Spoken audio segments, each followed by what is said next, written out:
खोया खोया चांद। प्यारे दोस्तों, मैंने पिछले एपिसोड में हमारे समाज में व्याप्त एक बुराई की चर्चा आरंभ की थी। समयाभाव में वह चर्चा पूर्ण नहीं हो पाई थी, अतः उसी विषय को आज आगे बढ़ाना चाहूंगी। दोस्तों, अपनी कमजोरियों को छिपाने का कोई मतलब नहीं होता, उससे मर्ज बढ़ता ही है। इसलिए अक्लमंदी इसी में है कि उसको स्वीकार्य करने का साहस दिखाया जाए ताकि उससे मुक्ति मिल सके। तो आइए आज इस साहस का इजहार किया जाए।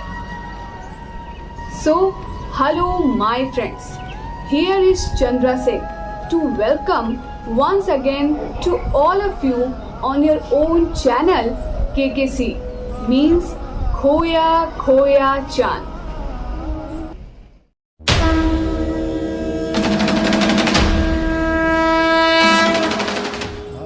दोस्तों, इसमें कोई दो राय नहीं है कि जातीय दुर्भावना आज हमारे समाज की सबसे बड़ी हकीकत है।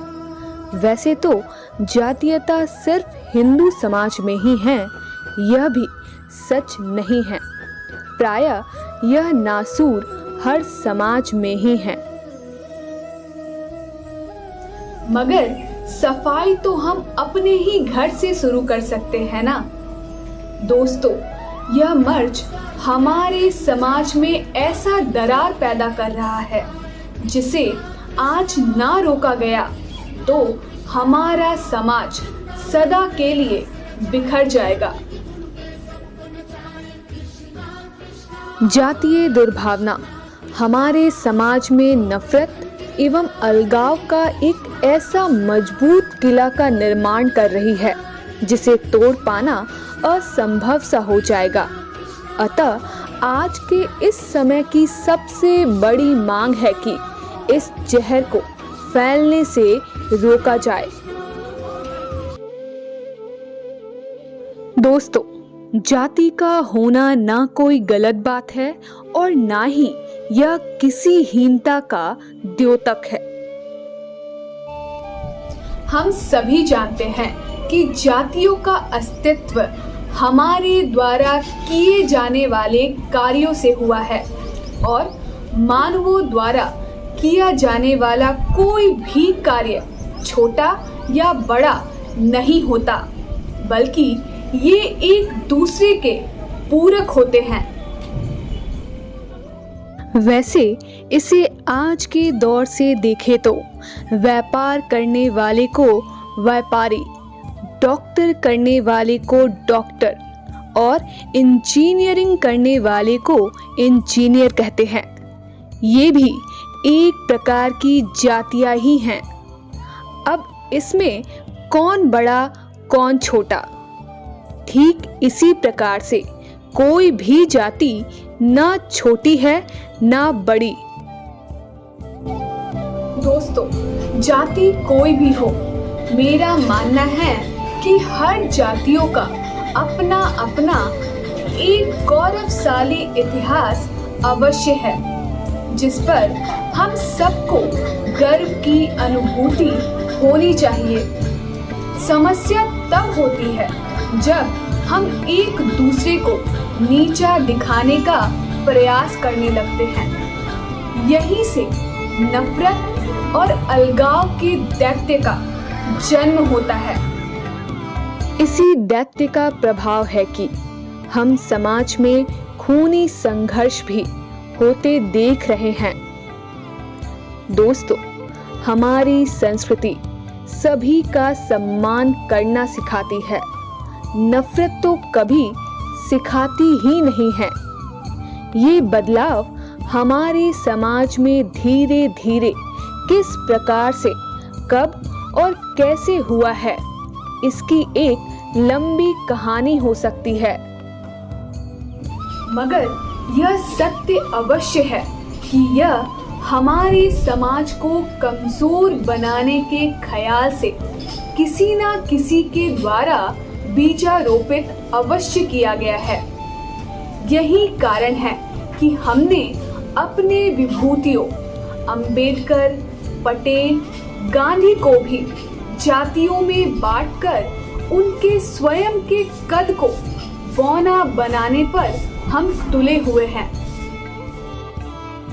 अन्यथा यह सोचने की बात है कि क्या उनकी सोच, विचार या चिंतन किसी एक वर्ग या समाज मात्र के लिए ही हो सकता है?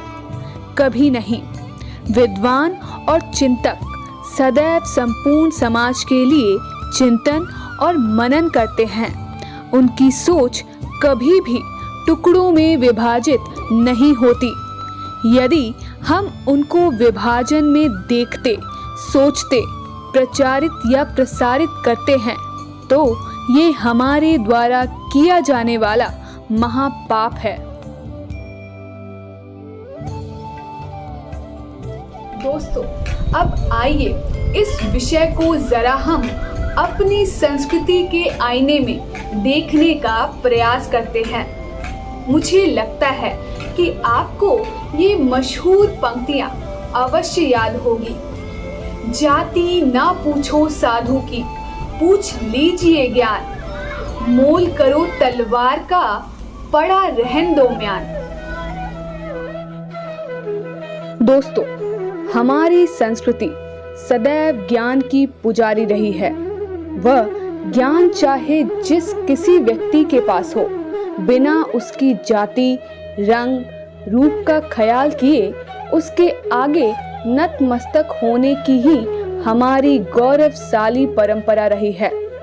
अब आप देखेंगे कि जिस वेद पुराण पर हमारी संस्कृति गर्व करती है, उसके रचयिता वेद व्यास स्वयं उस जाति से संबंध रखते हैं जिसे आज हम नीची जाति कहने का कुकर्म करते हैं।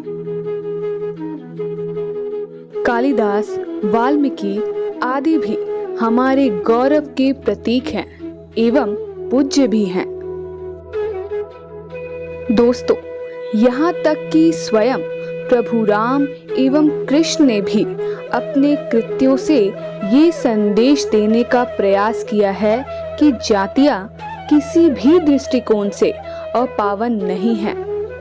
याद कीजिए प्रभु राम का सबरी के यहाँ कंद मूल खाने का वह प्रसंग जिसे तुलसीदास जी ने इस प्रकार व्यक्त किया है। कंद मूल फल सुरस अति, दिए राम कहु आने, प्रेम सहित प्रभु खाए, बारंबार बखाने। तो वहीं भगवान कृष्ण ने विदुर के यहाँ साग खाकर यही संदेश दिया है। दोस्तों, आशा करती हूँ कि आपकी भ्रांतियाँ समाप्त हुई होंगी और आप अब से अपने समाज को जोड़ने के महायज्ञ में लग जाएंगे। इसी कामना के साथ लेती हूँ विश्राम। जय हिंद।